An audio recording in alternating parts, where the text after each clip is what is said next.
chance makakagawa ng law, Yes. mga batas. Ngayon po, I'm the Vice Chairperson ng Committee ng Poverty Alleviation and Social Services din po. At doon po, nakagawa tayo ng ilang mga panukalang batas para madagdagan yung tulong sa mahihirap, lalo na yung mga sobrang mahihirap. Isa na po doon yung paggawa ng mga specialty centers, Luzon, Visayas, Mindanao. Isa po tayo sa mga co-author niyan na maglalagay ng mga specialty center, kidney center, lung center, for cancer patients, all over the Philippines. Kasi ngayon po, nasa Manila lang siya eh. So ngayon, I think, ma-approvean yan sa Kongreso, malapit na po. Yun din po gusto ng Presidente natin. Meron din po tayong expanded 4-piece act, which magdadagdag na naman po ng allowance para doon sa mga mahihirap nating kababayan na gusto mag-aral pa, na mag-negosyo, tulungan yung sarili nila. Ito po yung mga additional allowance para mahikayat silang magsumikap at hindi lang hingi ng hingi. So nung bibigyan na ng allowance sa mga gustong mag-aral, ibig sabihin gusto nilang tulungan yung sarili nila kasi naniniwala kami yung edukasyon is the greatest equalizer. Pag merong edukasyon, matutulungan mo sarili mo, makakapagharap ka ng trabaho o makakaisip ka ng negosyo. So nagbigay kami ng additional incentive. Ito po yung expanded 4-piece act. Magbibigay ng additional incentive doon sa mga kababayan natin na willing mag-aral at tulungan yung mga sarili nila. Gumawa rin tayo ng panukalang batas which magbibigay rin po ng discounts doon sa mga gusto mag-apply ng trabaho.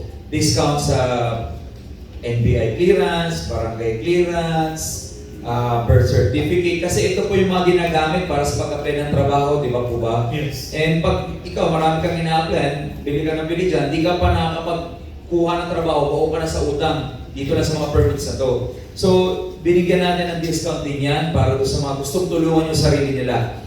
So, ano pa ba, nagano rin tayo ng panukalang batas ng eskwela, magtayo ng mga eskwelahan all over the country na para libre dun sa mga gusto talagang estudyante gusto mag-aral. Libreng internet, libreng printing, libreng paggamit ng computers. Ano pa ba? Yun po, yung mga ilan sa mga batas na inano natin para makatulong po in terms sa education, in terms sa livelihood, in terms sa health and medication. Yun po yung mga ilan po ng mga panukalang batas na naumpisahan po natin sa Kongreso. Sir, you're some sort of like a neophyte when it comes to, of course, the Congress per se. What have you learned so far being a part of the government versus, you were just a regular Joe or like a regular businessman in the past? Is it as dirty as you think or is it as good as what you think it is? Natutunan ko lang lahat pwede talagang gawin kasi alam mo, nakita ko meron po tayong budget eh. Bansa natin may budget. Kung gusto mo talagang tumulong, pwede mong itayo ng maraming ospital, katulad po ng ginagawa ng administrasyon natin ngayon, na magtatayo ng maraming specialty hospitals all over the country, magtatayo ng maraming pabahay, transportation. So, para sa akin, kung meron ka talagang will na gumawa ng mabuti, yan ang natutunan ko. Marami kang pwedeng matulungan kababayan natin at mabagong buhay. Kaya nga, I'm so proud to be part of this Congress kasi po, marami at malaking portion ng budget nalagay po sa social services. Yung mga tulong po ng mga financial assistance sa mga kababayan natin, medical assistance sa mga hospital, nilagay po natin dyan. Yun po yung sinabi ng ating leader, si Speaker and Speaker Martin Romualdez and ni Congressman Zaldico, head natin sa appropriations na malaking chunk po ng budget na lagay po sa social services.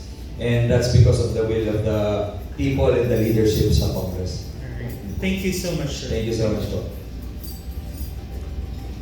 Good afternoon, Kong President Olikino, covering the House of Representatives for the Future.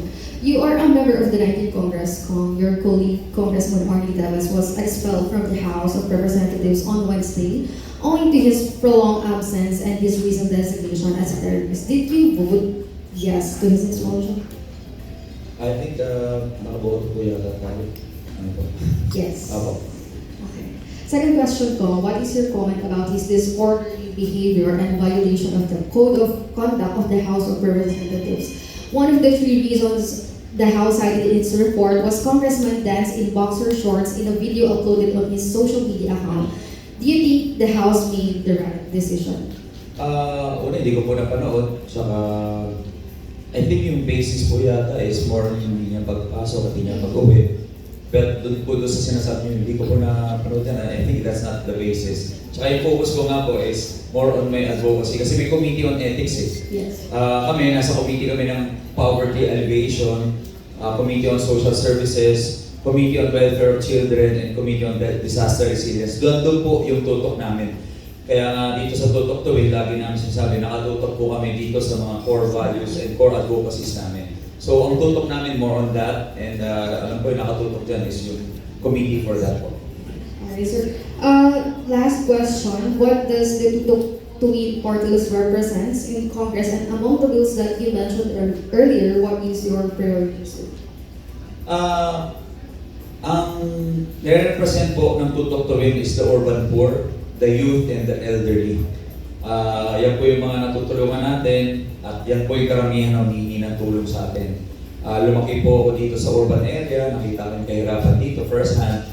Alam ko po, masyado malaki yung problema ng kahirapan, kaya tinutukan natin yung dito po sa urban areas para mas matutukan po natin. So yun po, nakatutok tayo sa kanilang mga pangailangan, sa edukasyon, sa mga mahihirap, sa kabataan, at edukasyon. Yun po. Yung bills niyo, sir, ano pong priority? Ano ba? Ano pong priority bills? Gaya nga po, yun po yung mga naipasa natin at ngayon na napasa na sa Senado yung expanded for visa, yung discounted permits and licenses act, yung discount for the funeral act din para sa mga funerals ng mga mahihirap, yung nagkaroon din tayo ng no homework bill, nagkaroon din ng para din yun sa mga kabataan natin na medyo nagkakaroon ng mental health problems sa mga pag-aaral nila. Yung Eskwela Act, yung pagtatayuan ng iba't ibang mga schools, and of course yun nga yung priority ni Presidente ng buong leadership sa Congress, yung Specialty Centers Act na magtatayo ng iba't ibang mga specialty hospitals all over the Philippines. So ilan lang yan doon sa mga priority natin kasi napakadami na pong batas. Actually, more on implementation na lang ito, mga additional na makakatulong po sa mga kababayan natin may hirap. Thank you po. Yun lang po. We have time for the last two questions. Yun lang. Ron from Malalay. You mentioned in one article na yung Dear SB is tribute to your father because the legacy of your father is to help the helpless. So paano mo ini-instill ito sa kids mo? Actually, tama nga kasi alam niyo po, nalala ko na naman kasi yung Dear SB sa tribute to my dad, kasi siya yung original SB. Siya po yung Sam Versosa Senior. Sam Versosa Junior lang po ako. Tapos yung tatlo ko pong anak, Sam Versosa, the third, the fourth, the fifth, the sixth. So, I hope ma-inspire sila dun sa mga ginagawa ng tatay nila. Maging proud sila in the future. And tuloy pa rin naman po yung parenting ko and kinakausap ko sila sa palagi na gawin nila yung pangarap nila. Kahit ano man yung gusto nila sa buhay, susuportahan ko sila. Maging mabuting tao, sabi ko, at makatulong din sa mga kababayan. And medyo maliliit pa yung giba, but I hope pag medyo nagkaroon na sila ng mga nag-mature na sila and makita nila yung ginagawa ko, gawin nila at patuloy yung ginagawa ng tatay nila. Thank you. Yun lang po. Hello po. Nicole Pader po, Chick Mix Latin. Chick mix? Yes po. Chismis yan. No, sir. Chick. As in, girl thing. Chick? Yes po. Okay. Anyway po, congratulations po sa continued success ng Dear SB. Sir, na-mention niyo po kanina for incoming season 3. Meron kayong konting immersion na mangyayari. Parang you will be there as well na may experience yun. Can you please give a teaser po ng immersion na yun? Like, Actually, hindi pa kami nakakapag-shoot, but based dun sa mga meetings namin, medyo may konting immersion. Kasi dito, dun sa mga first 2 seasons, nandun na lang ako usually sa pagbigay ng mga regalo. Dito, simula pa lang kasama na ako. So kasama na ako sa kung ano man yung ginagawa ng trabaho, nagdadrive sila ng jeep, kasama ko sila, mamamasada kami. Kung nakatira sila sa ilalim ng tulay, nandun kami. Kung nandun sila sa mga dump site, baka nandun din ako.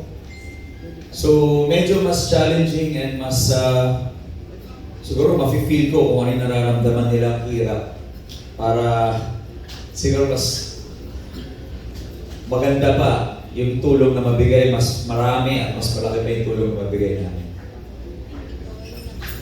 Thank you so much. Okay, one last question. Hi sir, good morning. Personal question. Since malapit na yung birthday nyo September, and lahat nasa inyo na po, ano yung wish nyo for your birthday? Nasa iyo na. Wish ko, lagi kong wish kasi is love, peace, and prosperity po mulo. But dahil po yung dasal natin every morning. But of course, dasal ko laging good health for me and my family para mapagpatuloy namin yung ginagawa namin. Masenso na yung bahay natin sa Pilipinas. Umangat yung mga estado ng buhay natin lahat. At